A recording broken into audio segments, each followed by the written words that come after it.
अस्सलाम वालेकुम।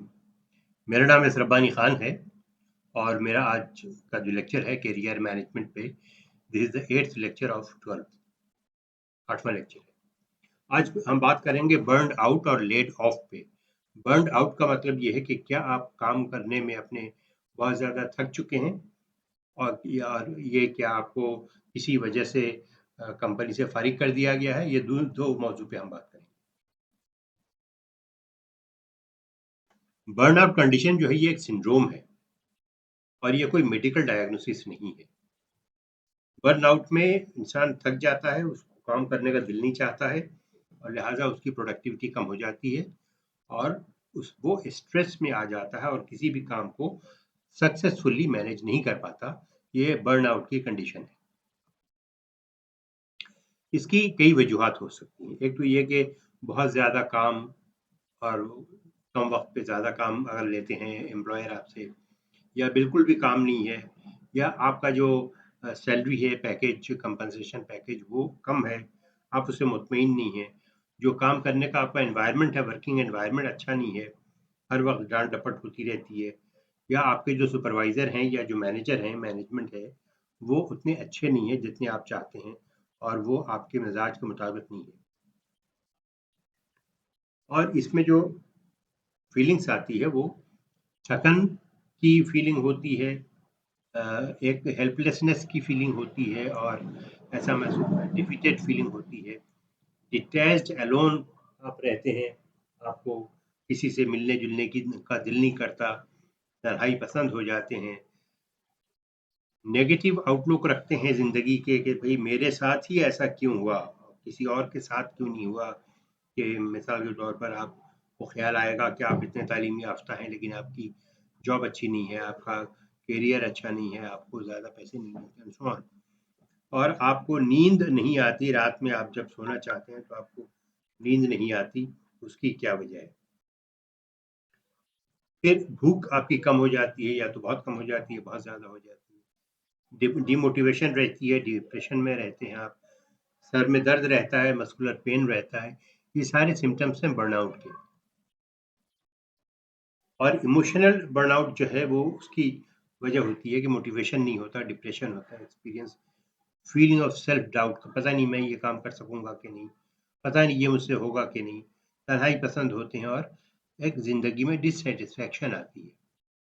और इन तमाम चीज़ों के नतीजे में आपके अंदर एक शक पैदा हो जाता है कि पता नहीं आप जो है वो इतने बासलाहियत हैं कि नहीं, बावजूद इसके कि आपकी डिग्री बहुत अच्छी है।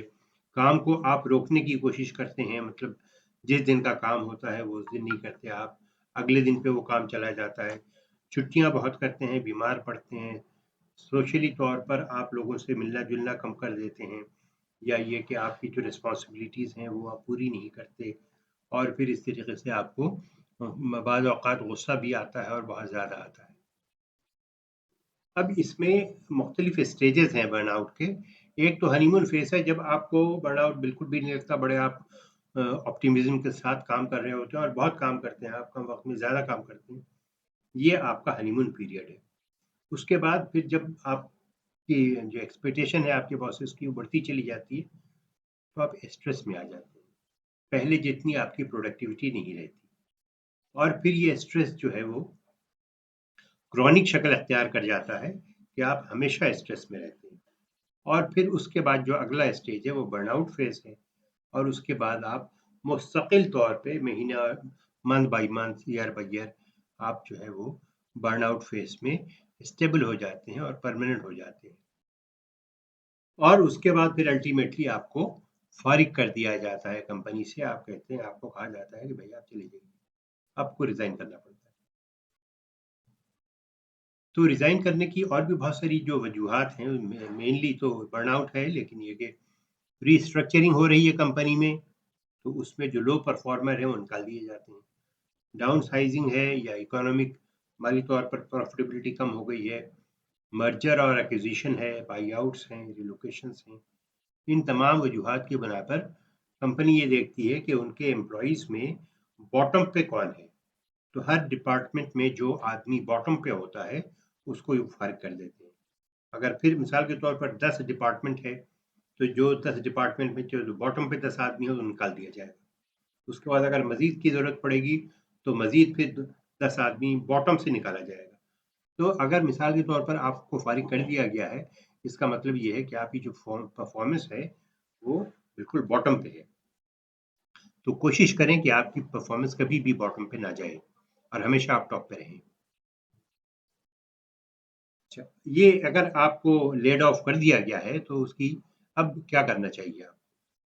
एक तो ये कि आप उनसे कहें कि भई आपने हमें ले ऑफ कर दिया है तो उसमें कुछ सीवरेंस पे होनी चाहिए बेनिफिट पैकेज।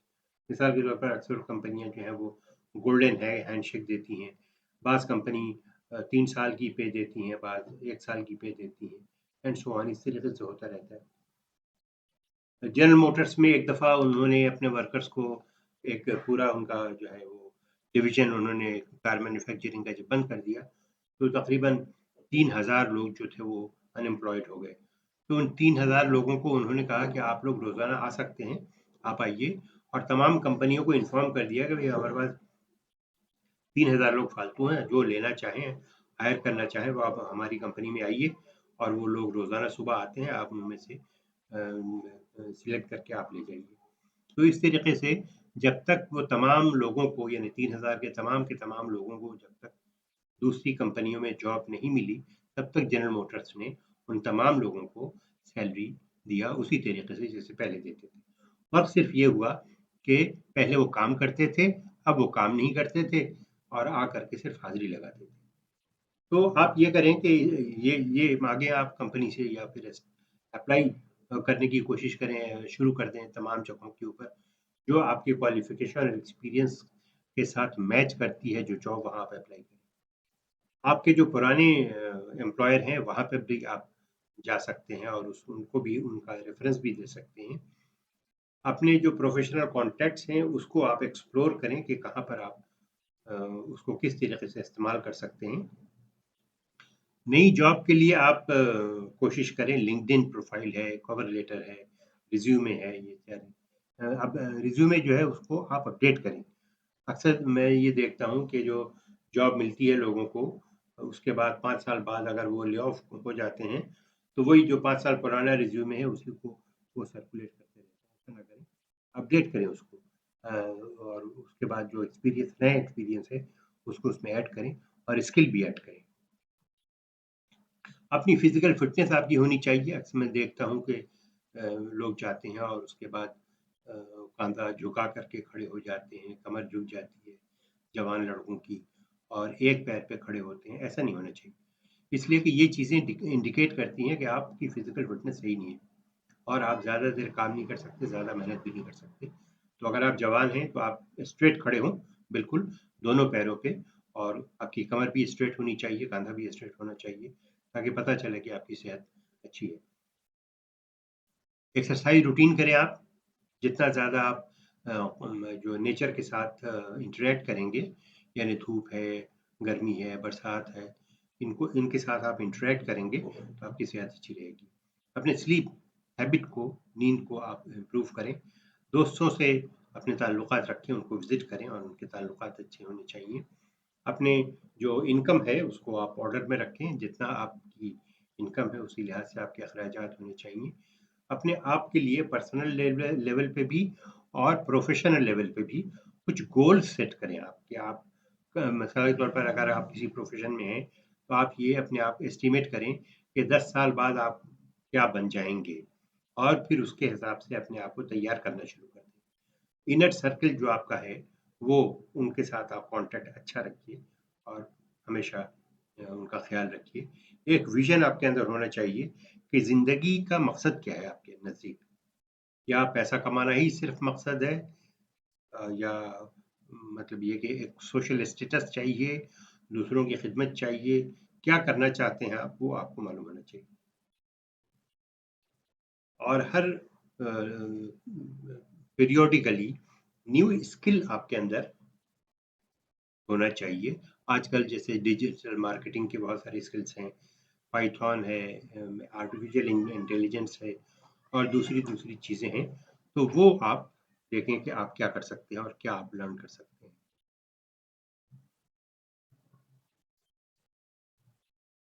ले ऑफ को प्रिवेंट करने के लिए, रोकने के लिए आप क्या कर सकते हैं? जैसा मैंने कहा कि जो भी लोग निकाले जाते हैं वो बॉटम से निकाले जाते हैं। हर डिपार्टमेंट के बॉटम से एक आदमी निकाला जाता है थ्रू आउट। उसके बाद अगर मज़ीद निकालने की ज़रूरत है तो फिर दोबारा बॉटम से निकाला जाता है। तो ये ख़्याल रखिए कि आपका नाम, आपका नंबर कभी भी बॉटम पे नहीं आना चाहिए। अगर 10 आदमी है उस डिपार्टमेंट में तो 10th नंबर आपका नहीं होना चाहिए, आपका नंबर टॉप 5 में होना चाहिए एंड सो ऑन। तो उसकी वो कै होगा कैसे? वो इस तरीके से होगा कि आप नए-नए स्किल्स सीखेंगे, नेटवर्किंग बनाएँगे और लोगों के साथ ज़्यादा एंगेज रहेंगे। आपका जो सुपरवाइज़र है उसके साथ आप एंगेज्ड रहें। मतलब ये कि एंगेज से क्या मुराद है कि उससे आपका जो मिलना-जुलना है वो ज़्यादा होना चाहिए। बहुत ज़्यादा भी ना हो, लेकिन ये आप ख़्याल रखें कि 3 चीज़ें होती हैं, एक होती है मिनिमम, एक होती है मैक्सिमम, एक होता है ऑप्टिमम। ऑप्टिमम का मतलब है मुनासिब। तो अब आपके जॉब के असाइनमेंट के हिसाब से आप देख लीजिए कि आपके सुपरवाइज़र से आपकी जो मुलाकात है वो कब होनी चाहिए, डेली होनी चाहिए, हफ़्ते में 2 दिन होनी चाहिए, लेकिन होनी ज़रूर चाहिए और उनको तमाम रिपोर्ट आप सबमिट करें। तो जब आप सुपरवाइज़र से एंगेज्ड रहेंगे, तो सुपरवाइज़र आपको जब ले ऑफ की बात आएगी, तो सुपरवाइज़र आपको फ़ेवर करेगा और अगर उससे अच्छे ताल्लुकात नहीं होंगे, तो सुपरवाइज़र सपोर्ट करेगा मैनेजमेंट के डिसीज़न को कि हाँ, ठीक है, इस आदमी को निकाल दो। तो ऐसा नहीं होना चाहिए। आपको जब कभी अगर ऐसी बात पता चले तो आप ट्रांसफ़र भी एक्सेप्ट कर सकते हैं या दूसरे डिपार्टमेंट में दूसरे लोकेशन में अपनी जो प्लेसमेंट है वो आप एक्सेप्ट कर सकते हैं। आप दूसरी नौकरी ढूँढना शुरू कर दें और अप्लाई करना शुरू कर दें, ये भी एक ऑप्शन है। एक टर्म यूज़ होता है बूमरैंग एम्प्लॉयी। बूमरैंग एम्प्लॉयी से मुराद ये है कि ऐसे बहुत सारे लोग हैं जो एक कंपनी छोड़ के चले जाते हैं। वो दूसरी कंपनी में काम करते हैं, 5 साल, 7 साल काम करते हैं और काम करने के बाद उनको ख़्याल आता है कि यार चलो पहली कंपनी में जाके देखते हैं क्या हाल है। हो सकता है कि ले ऑफ हो जाए या किसी और वजह से भी आप अपनी पुरानी कंपनी में जाते हैं और पुरानी कंपनी वाले फिर आपको ले लेते हैं, एक्सेप्ट कर लेते हैं। वो कहते हैं ठीक है भाई किधर से यार तुम? आ जाओ, बहुत दिन हो गए। तो जो ऐसे एम्प्लॉयी होते हैं उसको कहते हैं बूमरैंग एम्प्लॉयी।